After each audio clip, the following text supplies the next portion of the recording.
এই ভিডিওটি দুর্বল হৃদয়ের ব্রোদের জন্য নয়। যদি আপনি নিজেকে কিং কোবরা বা সুপারম্যানের খালাতো ভাই জনাব ইনক্রেডিবল হাল্ক আর আপুরা নিজেকে ওয়ান্ডার ওম্যান মনে করেন, তবেই দেখতে বসুন আজকের ভিডিও। এই যে এখানে বাঁশ পৃথিবীর সবচেয়ে খতরনাক প্রাণীর, এখানে অন্ধকারে লুকিয়ে আছে মিলিয়ন মিলিয়ন বিষাক্ত কাঁকড়া বিছা।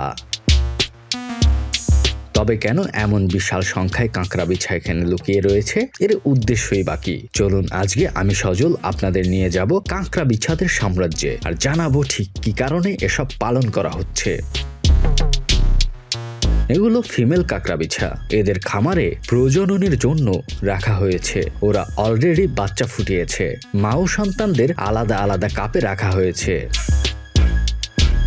মা কাঁকড়া বিছা ও এদের থেকে পাওয়া পুঁচকে কাঁকড়া বিছাদের আলাদা রাখার কারণ, সহজেই প্রতিটি বিছের স্বাস্থ্য ও বাচ্চাগুলো কতটা বৃদ্ধি পাচ্ছে তা সহজেই পর্যবেক্ষণ করা যায়। মা কাঁকড়া বিছেরা কয়েক মাসের জন্য গর্ভবতী থাকে। গর্ভবতী বললে ভুল হবে, ডিম্ববতী বলা যায়। কেন ডিম্ববতী বলছি মনে মনে ভাবছেন, এরা ডিম দেয় কিনা। আমিও আগে ভাবতাম কাঁকড়া বিছেরা হয়তো ডিম দেয় আর এরা তাতে বসে বসে তা দেয়। আমিও ভুল ছিলাম, এরা আসলে ডিম দেয়, তবে তা রাসেলস ভাইপারের মতো পেটের ভেতরে। মায়ের পেটের ভেতরেই ডিম ফুটে বাচ্চা বের হয়, অর্থাৎ বাচ্চাগুলো সরাসরি মায়ের পেটে জন্ম নেয় এবং একবারে 20 থেকে 80টি বাচ্চা হতে পারে। মাঠ ঘাটের কাঁকড়া বিছাদের বাচ্চারা জন্মের পর মায়ের পিঠে বসবাস করে যতক্ষণ পর্যন্ত না এই বাচ্চাগুলো অন্তত একবার খোলস পরিবর্তন করে। খামারেও মা কাঁকড়া বিছা তাদের নবজাতক বাচ্চাদের পিঠে বহন করে বেড়ায়। জন্মের সময় বাচ্চা বিছাদের খোলস খুবই নরম ও ফ্যাকাশে রঙের হয়, তাই বিছেগুলো দুর্বল থাকে। ছোট্ট দুর্বল বিছেগুলোর নিরাপত্তা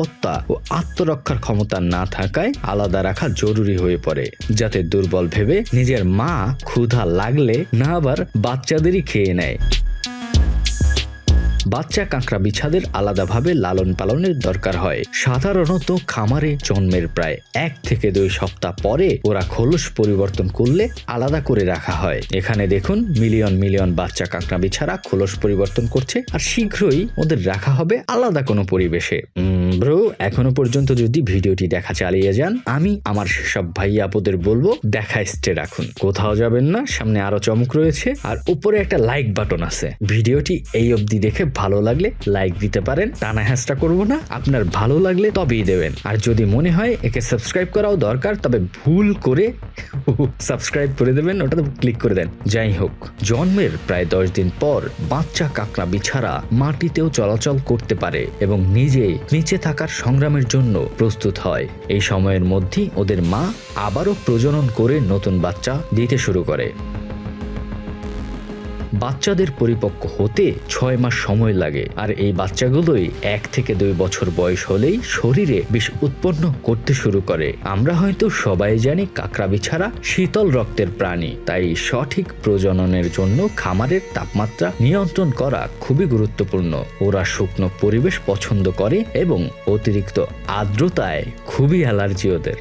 কাঁকড়া বিছা পালন করতে হলে ওদের প্রজনন পদ্ধতি এবং প্রকৃতিতে ওরা কিভাবে থাকে সেসব আচরণ ভালোভাবে বোঝা খুবই জরুরি। কাঁকড়া বিছার প্রজাতি ও সংখ্যার উপর ভিত্তি করে একজন দক্ষ প্রজনক ঠিকমতো ব্রিডিং পরিবেশ তৈরি করতে পারেন। কাঁকড়া বিছারা খায় খুবই অল্প। ওরা সাধারণত ছোট ও নরম জাতীয় প্রাণী পছন্দ করে, যেমন মিলওয়ার্ম, কেঁচো, মাছি, নরম পোকা বা তেলাপোকা ইত্যাদি। আর একবার খাবার খেলে তা হজমে বেশ সময় নেয়। প্রতি 5 থেকে 7 দিনে একবারই খায় ওরা, এবং একবারে সাধারণত মাত্র একটি মিলওয়ার্ম খেলেই 5-7 দিনে আর খাওয়ার হুঁশ থাকে না। বেটাদের হজম শক্তি আমার চেয়েও কম। তবে হ্যাঁ, খায় না বলে যে খামারে খাবার রাখা হয় না তা নয়, বরঞ্চ খামারে যথেষ্ট খাবার রাখা জরুরি, যেন খাওয়ার পরেও কিছু খাবার অবশিষ্ট থাকে। এতে ওদের পরবর্তীকালে ক্ষুধা লাগলে একে অপরকে খাওয়ার প্রবণতা কমে। বুঝতে পারছেন তো ব্যাপারটা? এরা নিজেদের প্রজাতিদের নিজেরা খেয়ে ফেলতে পারে ক্ষুধা লাগলে, অর্থাৎ জাতি ক্যানিবাল।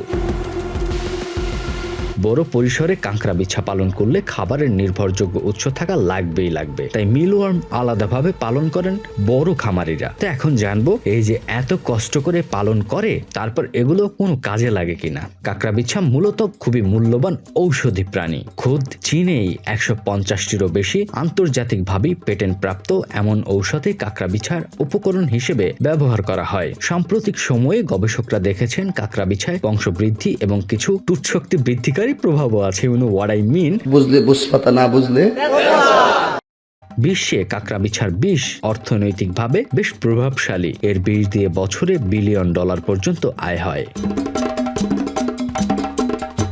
বিষ সংগ্রহের জন্য কাঁকড়াবিছাকে হালকা বৈদ্যুতিক শক দেয়া হয়। শকের ফলে ওরা ভয় পেয়ে 1 বা 2 সূঁচ পরিমাণে সাদা ফোঁটা বিষ নির্গত করে। সাধারণত একটি কাঁকড়াবিছা প্রতিদিন প্রায় 2 মিলিগ্রাম বিষ উৎপন্ন করতে পারে, যা পরে বিশেষভাবে বানানো এক পাত্রে সংগ্রহ করা হয়। কাঁকড়াবিছার বিষ আল্লাহ বহু যৌগ দিয়ে গঠিত করেছেন, যা আধুনিক চিকিৎসায় বেশ অবদান রাখছে।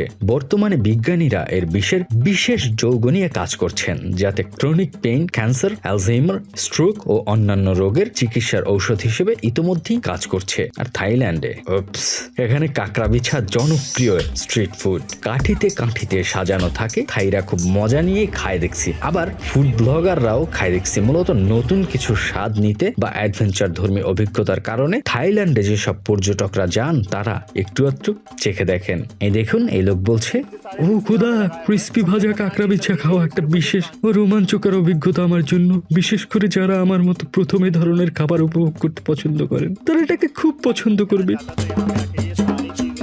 এখানে আমার দেশি ভাই এক বরিশালিয়া দেখুন কি বলছে, আরে বেটা এক সের কস করছে জমের মজা মনে বুঝছো। কাঁকড়াবিছা দিয়ে নানা ধরনের খাবার প্রস্তুত করা হয় এবং প্রতিটি পদই আলাদা স্বাদ ও আকর্ষণীয় বলেন পর্যটক ও স্থানীয়রা। তো এই তো, কেমন লাগলো আজকের ভিডিও কমেন্টে জানালে কৃতার্থ হই। কমেন্ট করে আমাকে আরো ভিডিও বানাতে উদ্বুদ্ধ করুন। না, ভিডিও দেখে খুশি হলে টাকা দেয়া লাগবে না, টাকা অন্যদিন নিব। আরে ভাই রাখেন, লাগবে না, বাম পাশের পকেটে দিয়ে দেন, ক্যামেরা অফ আছে তো।